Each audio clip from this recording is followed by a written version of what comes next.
तो जय हिंद दोस्तों, कैसे हैं आप सब लोग। आशा करता हूँ, उम्मीद करता हूँ कि हर बार की तरह अच्छे होंगे, बेहतर होंगे और अपनी तैयारी कर रहे होंगे। जैसा कि आप सबको पता ही है कि उत्तर प्रदेश पुलिस भर्ती बोर्ड द्वारा लिपिक संवर्ग में विभिन्न पदों पर 900 प्लस पोस्ट का विज्ञापन उन्होंने जारी कर दिया है और संभवतः वो 7 तारीख से फॉर्म आप लोग भरने जा रहे हैं, जो भी इस भर्ती के लिए योग्यता प्राप्त कर रहे हैं। और क्योंकि मैं इस बैच को ज्वाइन कर चुका हूँ, इससे लास्ट वाले बैच में जो 2021-22 की जो फॉर्म्स निकले थे उसमें हम सब रिक्रूट हुए हैं। यहाँ पर एएसआई लेखा के पद पर मेरा चयन हुआ है और अभी वर्तमान में प्रयागराज में हम प्रशिक्षण भी कर रहे हैं एएसआई लेखा बैच में।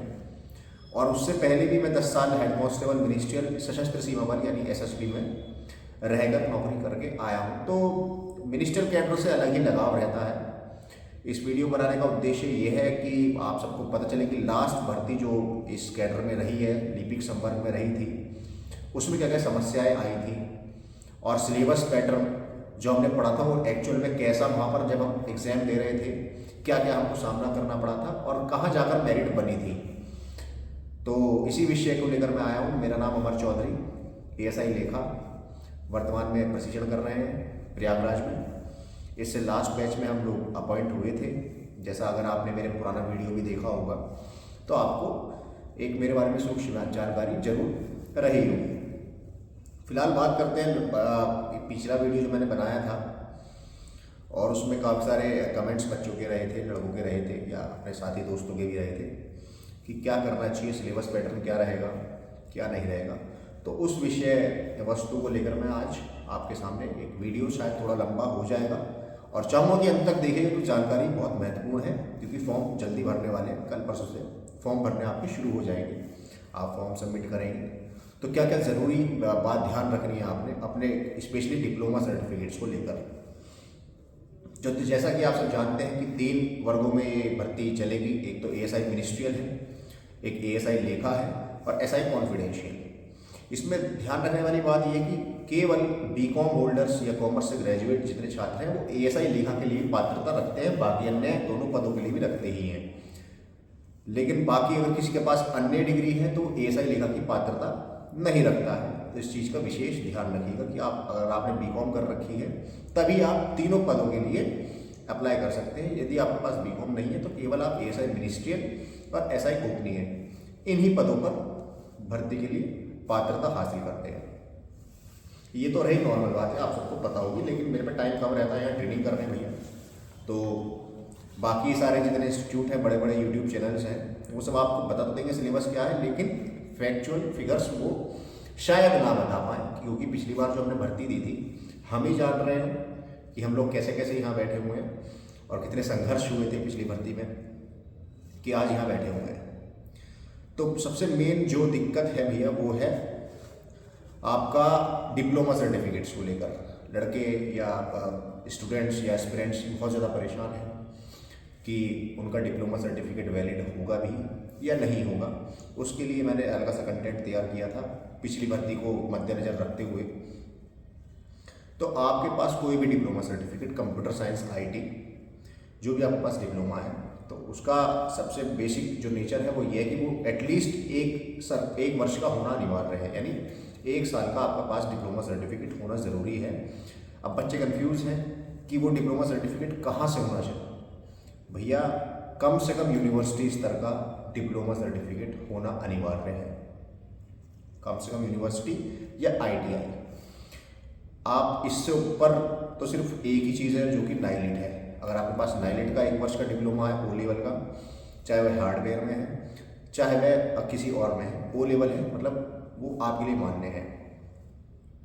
लेकिन अगर इसके समकक्ष आपके पास कोई डिप्लोमा जो नोटिफिकेशन में दिखाया गया है तो वो एटलीस्ट यूनिवर्सिटी या आईटीआई का होना जरूरी है, अन्यथा कोई फ़ायदा आपके लिए आगे चलकर इस भर्ती में नहीं है। डीवी में आप बाहर कर दिए जाओगे, डीवी में भी स्किप कर दिए जाओगे अगर आपका डिप्लोमा नज़रअंदाज कर दिया जाए और आपको आगे भेज दिया जाए, तो वो बीच में स्क्रूटनी होती है बोर्ड द्वारा और लिस्ट बना के बच्चों का निरस्तीकरण कर देते हैं, तो वो बाद में भी आप धोखा हो जाएगा।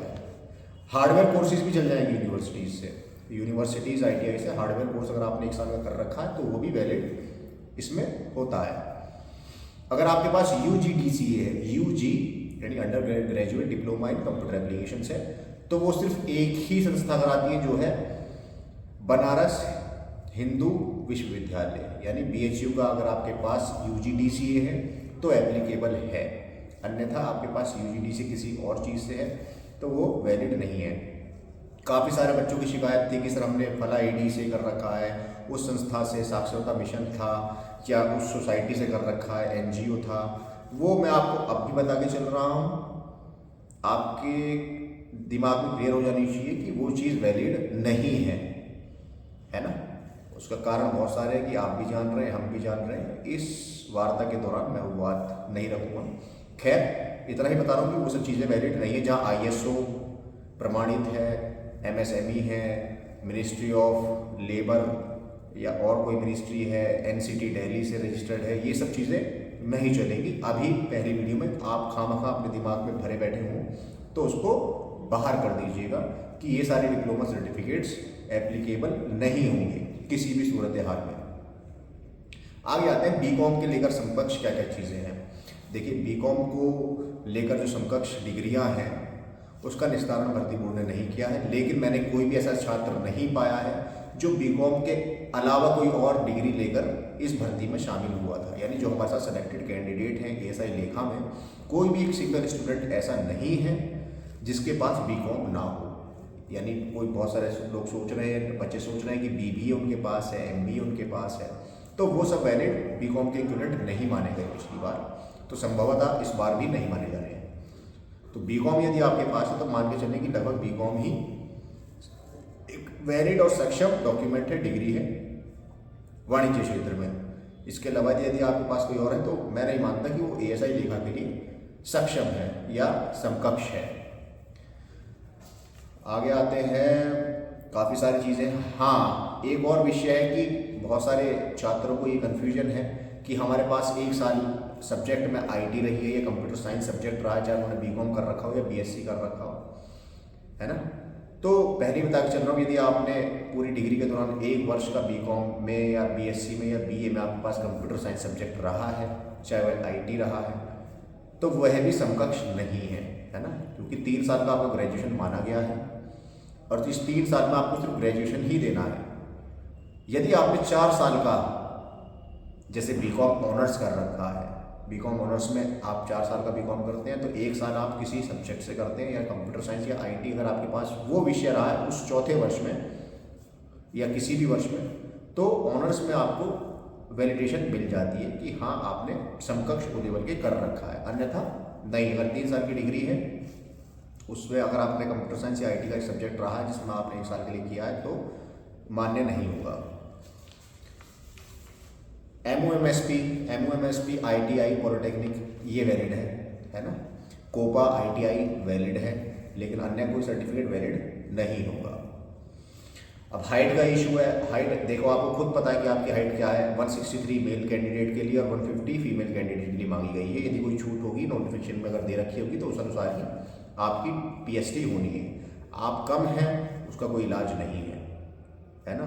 तो जिसकी हाइट अगर उसकी पात्रता रख रही है, योग्यता रख रही है, आपका शारीरिक मानक उतना है, तभी आप फॉर्म भरिए, वरना खामखा अपना पैसा और समय बर्बाद ना करें इस भर्ती के लिए। स्पेशल मुद्दे पर आते हैं कि सिलेबस को लेकर बड़ा मुद्दा उठा हुआ है कि सिलेबस क्या रहने वाला है।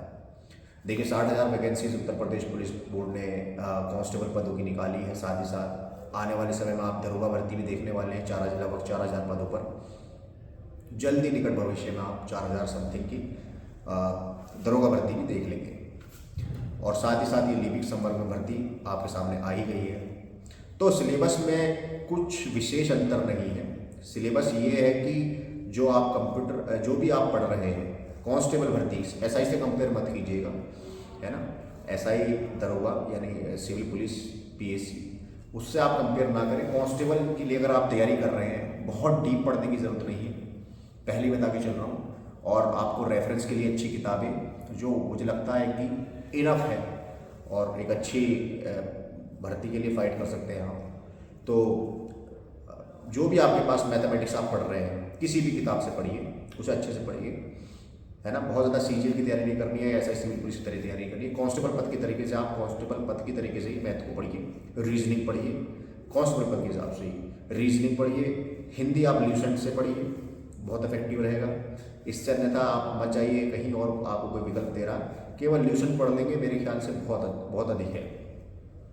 इसके अलावा जीएस ल्यूसेंट से ही, मतलब आप कांस्टेबल पद की जो तैयारी कर रहे हैं, चारों सब्जेक्ट तो उसमें कवर हो ही गए हैं। बस एक अंतर और है विशेष, कंप्यूटर का। ये भर्ती डिपेंड कर जाती है मेरिट पे कि आपने कंप्यूटर का ज्ञान कितना अच्छा हासिल किया है ना, सिंपली है। तो क्योंकि कंप्यूटर संबंधित ही विषय है और आपसे कंप्यूटर का डिप्लोमा भी मांगा गया है, तो मैथ के अंदर जैसे इसमें डिफरेंस क्या है कि 200 नंबर का पेपर आएगा, 50-50 का प्रत्येक सब्जेक्ट होगा, जैसा आप नोटिफिकेशन में देख रहे होंगे। मैथ्स का, हिंदी कंप्यूटर ज्ञान का, आपकी मानक बुद्धि यानी रीजनिंग का, और लास्ट में सामान्य ज्ञान या करंट अफेयर्स। तो 50-50 अंकों के ये 4 सब्जेक्ट हैं और 50-50 ही क्वेश्चन आएंगे, यानी प्रत्येक क्वेश्चन आपका 2 नंबर का होगा। तो ऐसा जरूरी नहीं कि हिंदी के साथ कंप्यूटर दे रखा है तो कंप्यूटर हिंदी में ही आएगा और 25 अंक का ही आएगा, नहीं। वो हो सकता है 25 तो कम से कम आएगा, हो सकता है भाई 60% आ जाए, 70% आ जाए।